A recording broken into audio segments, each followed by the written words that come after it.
Après plusieurs années de galère à Barcelone, Philippe Coutinho revit pleinement sous le maillot d'Aston Villa, où il est prêté jusqu'à la fin de la saison en cours. En 10 matchs de Première Ligue, l'international brésilien a déjà inscrit 4 buts et délivré 3 passes décisives. Des performances qui suscitent indéniablement le bonheur du club de Birmingham, mais aussi les convoitises d'autres cadors.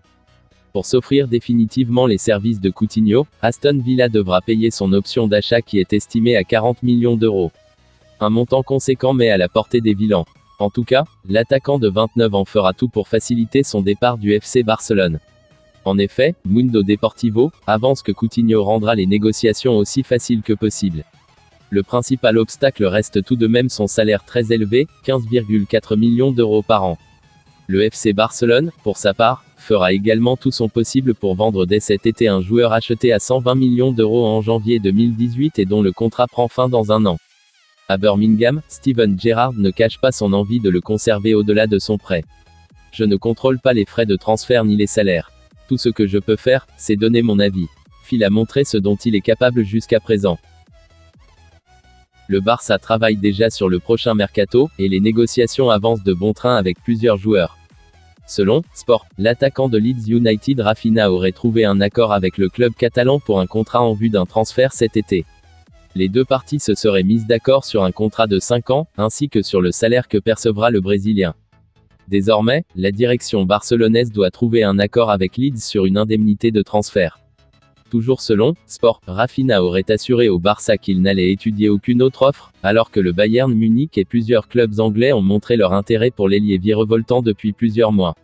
Leeds et Raphinha sont actuellement liés jusqu'en 2024, soit assez longtemps pour que le club anglais exige une indemnité de transfert importante en échange de sa vente. Mais à Barcelone, Xavi et ses dirigeants sont confiants et estiment que le transfert sera bouclé avant la fin de la saison, pour un montant qui devrait avoisiner les 40 millions d'euros. Selon Mundo Deportivo, Beşiktaş serait en train de travailler sur un accord avec le FC Barcelone pour conserver Miralem Pjanic la saison prochaine. Sous contrat avec le club catalan jusqu'en juin 2024, l'ancien Lyonnais aimerait rester en Turquie au-delà de son prêt, comme il l'a déjà expliqué publiquement. Ma famille et moi sommes heureux d'être ici. J'ai un contrat de 2 ans avec Barcelone, comme mon contrat ici est d'1 an, je devrais retourner à Barcelone à la fin de la saison.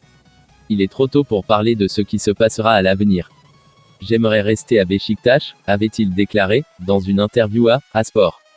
Pour s'offrir définitivement les services du Bosnien, la formation stambouliote devra faire un gros effort économique, étant donné la valeur marchande du milieu de terrain, 15 millions d'euros par an. Pjanic, pour sa part, devra également revoir ses exigences salariales à la baisse s'il veut vraiment poursuivre sa carrière en Turquie. Son salaire 10 millions par an pourrait en effet poser problème pour un transfert définitif. Merci d'avoir suivi cette vidéo du début jusqu'à la fin, n'hésitez pas de liker et de vous abonner sur cette chaîne si vous avez aimé mes contenus.